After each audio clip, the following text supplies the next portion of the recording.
Yes bank में लग गया है लोअर सर्किट। सर क्या करे, यस बैंक के शेयर बिक ही नहीं रहे। सर हमसे तो लास्ट टाइम का जो मौका था वो छूट गया। आपने बोला था सर बेच लो, बट हमसे तो मौका छूट गया। अब हम क्या करें यस बैंक में?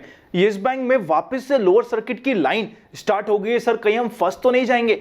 क्या है यहां से आउटलुक यस बैंक का? अगर अभी तक भी हमने यस बैंक का शेयर होल्ड कर रखा है तो अब हमें यहां से क्या करना चाहिए? क्या चीजें हैं जो हमें ध्यान रखनी चाहिए, कहीं ऐसा ना हो कि हम बेचे वापस से अपर सर्किट में लग जाए, ऐसा मौका चूक ना जाए। इसके लिए हमें अब क्या रखनी चाहिए ध्यान, जानेंगे हम आज इस वीडियो में। मेरा नाम है अनंत Laddha, CFA CA CFP LLB। अगर अभी तक आपने open for all Telegram join नहीं किया है, डिस्क्रिप्शन में लिंक है, वरना आप सीधे टेलीग्राम पे जाके इन्वेस्ट आज फॉर कल सर्च करेंगे, आपको ये ओपन फॉर ऑल चैनल मिल जाएगा। 45,000 से ज्यादा लोग जुड़ चुके हैं, काफी फेक चैनल भी है। फेक चैनल से बच के रहिएगा, ओरिजिनल चैनल का पार्ट बन सकते हैं। Open for all free Telegram channel है। चलिए शुरू करते हैं यस बैंक के बारे में एक एक चीज समझना, जानना और पहचानना।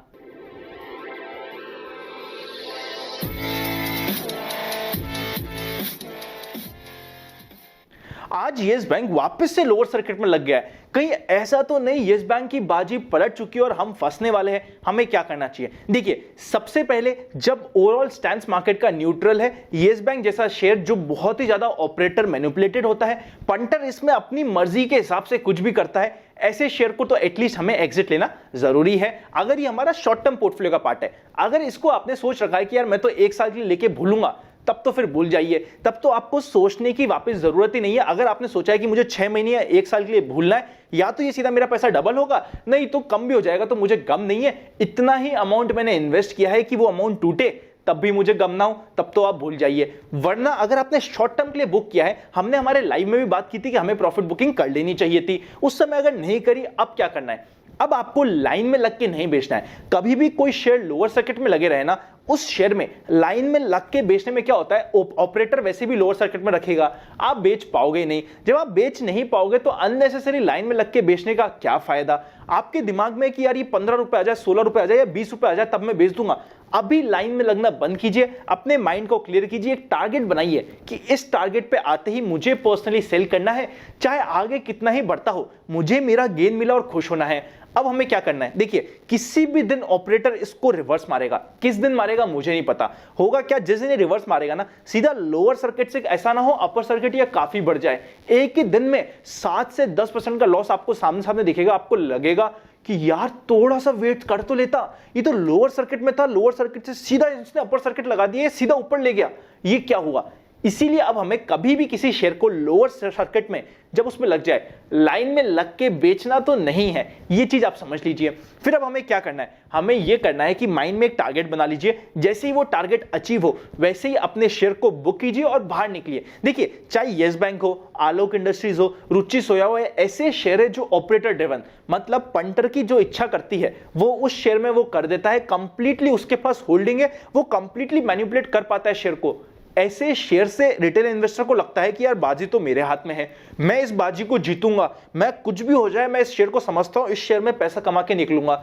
असली में हो क्या रहा है? आप खेल रहे हो कार्ड्स का गेम, आपको लग रहा है कि यार मेरे कार्ड्स बहुत अच्छे हैं, बट सामने वाला जो ऑपरेटर है ना, उससे उसके कार्ड्स तो पता है और आपके कार्ड्स भी पता है, मतलब उसके सामने तो पूरी की पूरी बाजी खुली हुई है। हम उससे जीतने की कोशिश कर रहे हैं। हमें कभी भी ऑपरेटर से जीतना नहीं है, हमें ऑपरेटर के साथ रह के ऐसे शेयर में जो काफी ज्यादा मैनिपुलेशन ज्यादा इजी ना हो, ऑपरेटर की चाल समझ के उसमें पैसा कमाना है, और जो कंप्लीटली ऑपरेटर की गेम में हो, कंप्लीटली ऑपरेटर के कंट्रोल में हो, उनसे दूर रहना है। और स्पेशली ऐसे शेयर जो फंडामेंटली स्ट्रांग नहीं है। देखिए, यस बैंक क्या पहले स्ट्रांग था? शायद आज से 2 साल, 2.5 साल, 3 साल पहले स्ट्रांग होगा। आज के दिन स्ट्रांग नहीं है, तो हमें इसे छोड़ना पड़ेगा। पुराना लगा हुआ है। मुझे पर्सनली भी, आप काफी लोगों को पता है कि yes bank was one of the share जो इनिशियल मेरे इन्वेस्टमेंट टाइम होराइजन में मैंने यूज किया था। मैं पर्सनली भी यस बैंक से इमोशनली अटैच हूं। पर जब हम इन्वेस्टिंग कर रहे हैं, हमें रोबोट के जैसे काम करना है, हमें अपने इमोशंस को साइड रखना है, लॉजिक से काम लेना है। अगर अब कोई शेयर फंडामेंटली स्ट्रांग नहीं है, फॉर द टाइम बिंग छोड़ना है। हो सकता है 2 साल बाद येस बैंक काफी अच्छा फंडामेंटली स्ट्रांग हो जाए, तब हम लेंगे। देखिए जब हम बेसिक्स को ध्यान रखेंगे ना, आई एम वेरी श्योर आप बॉटम पे बाय नहीं कर पाओगे कोई भी चीज। हमें बॉटम पे बाय करने की कोशिश ही नहीं करनी, ये मेरी पर्सनल स्टाइल नहीं है। मेरा पर्सनल स्टाइल क्या है, जब कोई बेस्ट प्राइस आए किसी शेयर का बाय करने का, तब हम बाय करेंगे ताकि वहां से मुझे गेन अच्छा मिले। मैं कभी भी आपसे ये नहीं कहता कि मेरी स्टाइल को फॉलो करके या मुझसे सीख के आप कोई शेयर बॉटम पे बाय कर पाओगे। बॉटम फिशिंग या बॉटम पे बाय करने वाली वैल्यू स्ट्रैटेजी मेरी पर्सनल है ही नहीं। मुझे तो पर्सनली ग्रोथ स्टोरीज, हमें आगे की क्या होने वाला है उसके बेसिस पे डिसीजन नहीं लेना है। मतलब फ्यूचर में ऐसा हो जाएगा, फ्यूचर की कहानियों के बेसिस पे मैं आज का डिसीजन नहीं लूंगा। मुझे जो पर्सनली चार्ट्स पे दिखेगा और फंडामेंटली दिखेगा, मैं तो उस चीज को मानूंगा और डिसीजन लूंगा। सो मेरा फाइनल आउटलुक कंक्लूड किया जाए उससे पहले, अगर अभी तक आपके पास डीमैट नहीं है, डिस्क्रिप्शन में जीरोधा अलाइज ब्लू के डीमैट अकाउंट ओपन लिंक से आप खोल सकते हैं।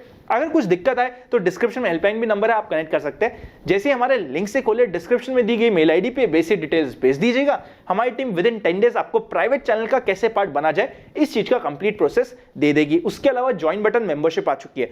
मेंबर्स को जो ज्वाइन बटन लेते हैं उनके पास जो प्राइवेट चैनल पे हम इंफॉर्मेशन शेयर करते हैं वो तो मिलती ही है, उसके अलावा काफी एडिशनल चीजें देने की हम कोशिश करते हैं, आपके लिए यूजफुल हो सकता है। कंक्लूजन किया जाए येस बैंक का तो 3 पार्ट में होगा। सबसे पहले अगर आपने लॉन्ग टर्म 6 महीने 1 साल अगर लॉन्ग टर्म के लिए होल्ड किया है फिर तो देखना भूल जाइए। सेकंड, अगर शॉर्ट टर्म के लिए होल्ड किया है तो लाइन में लग के बेचने की कोई जरूरत नहीं है। जब भी रिवर्सल आए उस समय हमें सेकेंड डे और second and half day of the reversal पे हमें बेचने की कोशिश करनी है।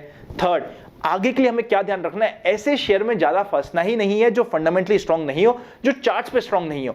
होगा ये शेयर बहुत अच्छा, हो सकता है बढ़ भी जाए, मुझे फर्क नहीं पड़ता। हमारे पास काफी अच्छी अपॉर्चुनिटीज है पैसा कमाने की, ऐसे शेयर में जो ऑपरेटर ड्रिवन हो, जिसको पंटर आराम से मैनिपुलेट कर सके, उसमें हमें लड़ने की कोशिश नहीं करनी है। अगर आपको वीडियो अच्छा लगे तो शेयर करना मत भूलिएगा। साथ ही साथ चैनल को सब्सक्राइब और बेल आइकन क्लिक नहीं किया तो कर दीजिए। अगर अभी तक आपने ज्वाइन बटन मेंबरशिप कंसिडर नहीं किया तो कर सकते हैं। मिलेंगे नेक्स्ट वीडियो में, तब तक happy investing and I will see you very soon.